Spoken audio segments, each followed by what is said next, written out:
All right, so I'm going to be talking about the major 7 chord shape with the root on the low E string, and we're going to be in G major. So the 1 of G major is G, and I'm just going to play G major 7. You see I got a little something on there because y'all know I'm feeling myself today, okay? So that's G major 7, and this is what's called a movable shape. It means that you can take this same shape and play it anywhere on your neck. You can move it up, okay? Move it back. As long as you keep this shape, this is the major 7 shape, and your first finger is going to tell you where the root is, okay? The root note. So this is G major 7, and the 4 of G is C. So I'm gonna go up to the 9th fret, the 8th fret, and I'm gonna play C major 7, and I'm gonna play the exact same shape that I played for G major 7. Let's check this out.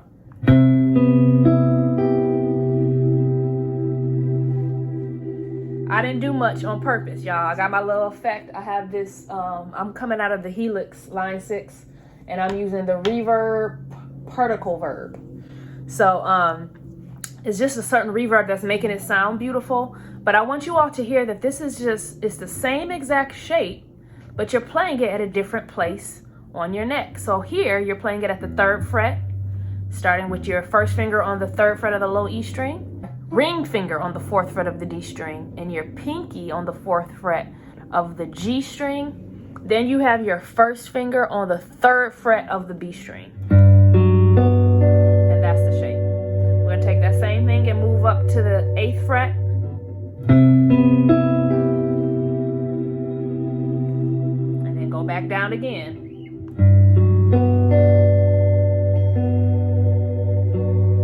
Okay, all I'm doing is individually playing the strings. And you don't have to overthink that. You can just kind of mess around, and let me just show you an example. I'm just going to go in order.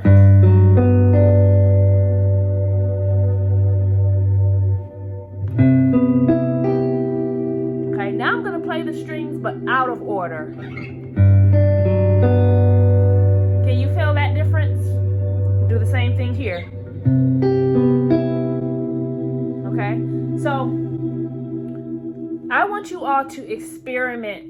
We always talk about the left hand is the information, and the right hand is the personality or the swag. The information on your left hand is not going to change. This is G major 7, and this is C major 7. What can change is my right hand and the way I express those chords, okay? So I'm going to record actually live, and I'm going to start just a metronome, and I'm just going to play along so you all can see, and then I'm going to send this exact track to you. Actually, that's too fast. Let me go down to 100. I'm just at 100 BPMs. That's still too fast. Ooh. Let me go down to 90. And this happens sometimes when you're practicing. You have a BPM in mind, but when you hear it, it sounds a little bit too fast. Slow it down. We ain't got nowhere to be. Okay, so check this out. There we go.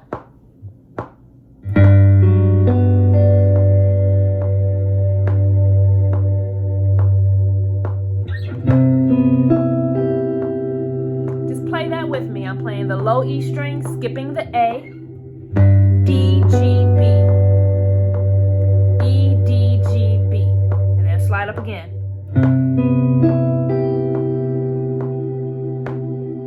Again. Just in order.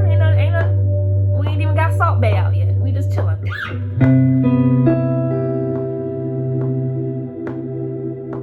One more time.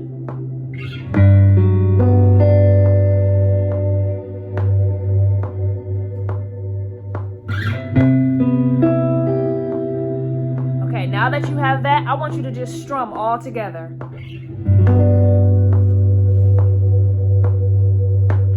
Let it breathe.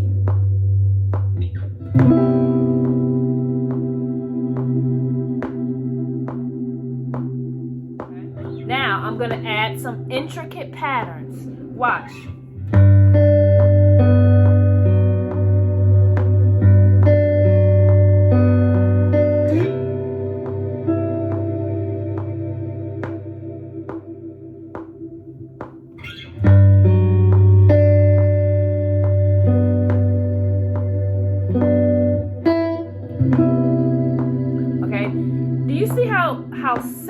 started super simple and I'm getting more intricate, okay?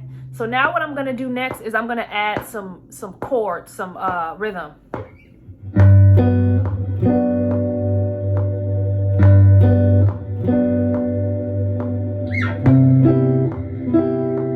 See that?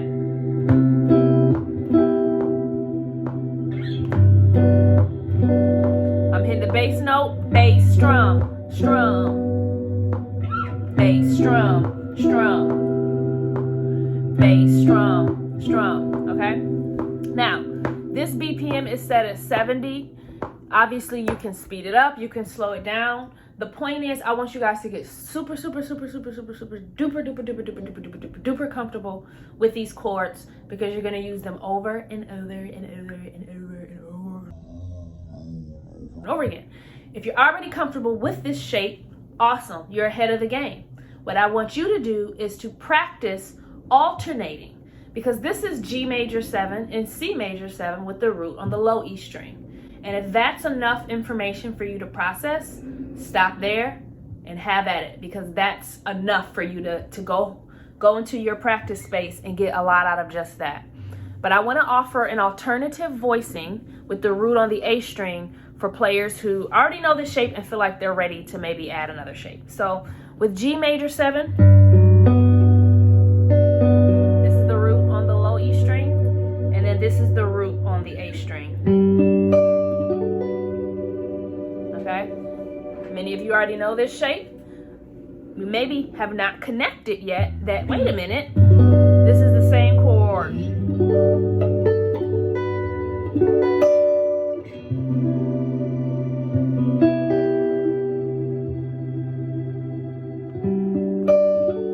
G major 7, I can play here.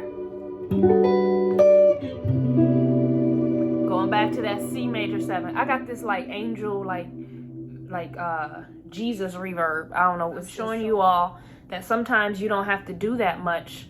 Just knowing a little bit of information can really take you a long way. So first finger on the 3, 5, 7, 9, 10th fret, starting with the A string going down. And then I have middle finger on the 11th fret of the G string, ring finger on the 12th fret of the D, and pinky on the 12th of the B. And I have, okay, that's G major 7. Why? Because this is the major 7 shape, and this note is G. This is G major 7, and it's a movable shape. So guess what? You ain't gonna believe this. You ain't gonna believe this. I can take the same shape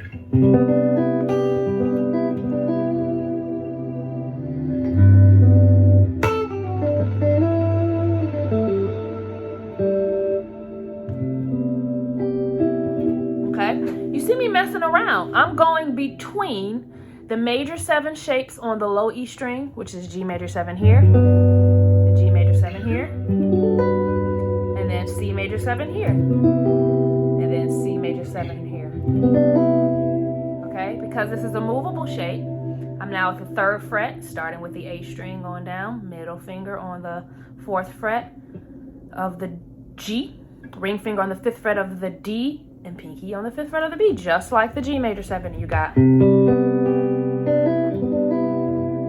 Okay, so I'm gonna start the metronome again, and this time I'm going to play along I'm gonna keep it simple and just kind of using these shapes so that if nothing else, you can just play along with me. Then I want you to practice adding on things, arpeggios, rhythm, speed it up, slow it down. This is just a base for you all to start with, but I truly believe that there's so much cool personality and variations and information you all can get out of this. So without further ado, let's get it.